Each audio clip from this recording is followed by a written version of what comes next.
Welcome back to Singapore Tonight. Thank you for staying with us. An antioxidant found in the green tea plant could be key to tackling tuberculosis one day, and that's according to a team of international scientists led by Nanyang Technological University. Researchers found that a compound called epigallocatechin gallate, or EGCG, prevents the growth of the bacteria strain that causes tuberculosis by binding to an enzyme which provides energy for cellular activity. The team has filed for a patent identifying EGCG as a possible treatment for tuberculosis.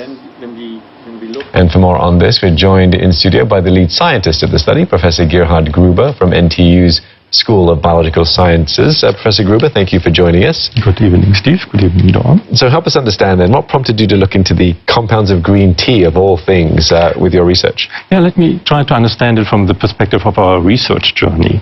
So, first of all, we try to understand how the bacterium can generate ATP.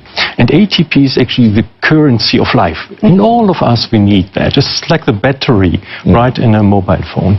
And important for us was to understand what that enzyme is doing, which is catalyzing this ATP, and we could see there are two motors which make up this enzyme, and in between the two motors there are two proteins. And if one of these is altered, there's no production anymore of this ATP, and this has a consequence: the bacterium cannot grow. Okay, and then how did that lead you then to discovering that green tea was the answer? So the point was, we saw these wonderful insights and moved on then with the compound screening. And here we used more than 30 million of these compounds, and out of these, the green tea compound was effective. So it bound to this ATP synthase, as this enzyme is called, and in particular to this subunit which is in the middle and allows the communication to the two motors. And due to this, no formation of ATP can occur, no growth of the bacterium is possible. Right.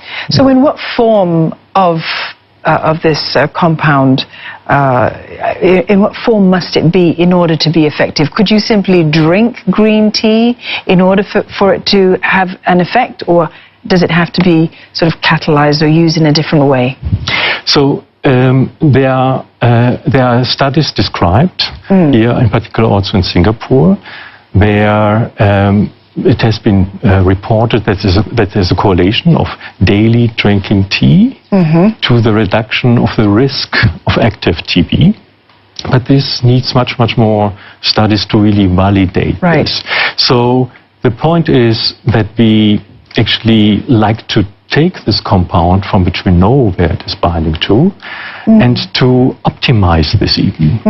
So that means step by step to alter the atoms and to increase its binding affinity, and by increasing the binding affinity to increase the chance that it more potently can then inhibit the enzyme, and therefore cell growth is then also reduced. And we know that there are already drugs to treat tuberculosis, so how big of a game changer is this discovery?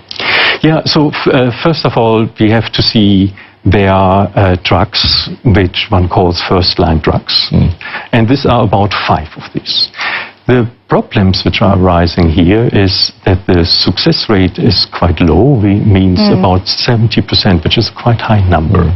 Secondly, the effect is it does need a long treatment of more than 6 months, and this is the most important concern at the moment, is multi-drug resistance of these compounds.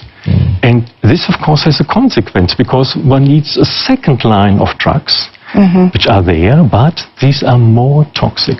So what we need now is a totally new set of compounds which have also a totally different mode of action. And that is important to drive forward. And here, the green tea compound can be an important player, because it's a natural product, and if we have then in the near future the chance to optimize it, it will be a part of a future cocktail to do so. And are we close to being able to optimize it? How soon could we possibly see it being used to tackle tuberculosis in a practical manner in patients? Because it's a very long journey and very difficult to predict. So what we try to do at the moment is to, as I said, to optimize it. And as you mentioned, the mechanism of action has been patented. And in parallel to this, we in our consortium have even identified more compounds and have patented this. So what is of interest from our side now is to see in which synergistic way the green tea compound with the other identified compounds can improve potency. And in particular, when we think then about multi-drug resistance, which is the big problem worldwide, right? So that we can then tackle this and to make also the treatment time much shorter.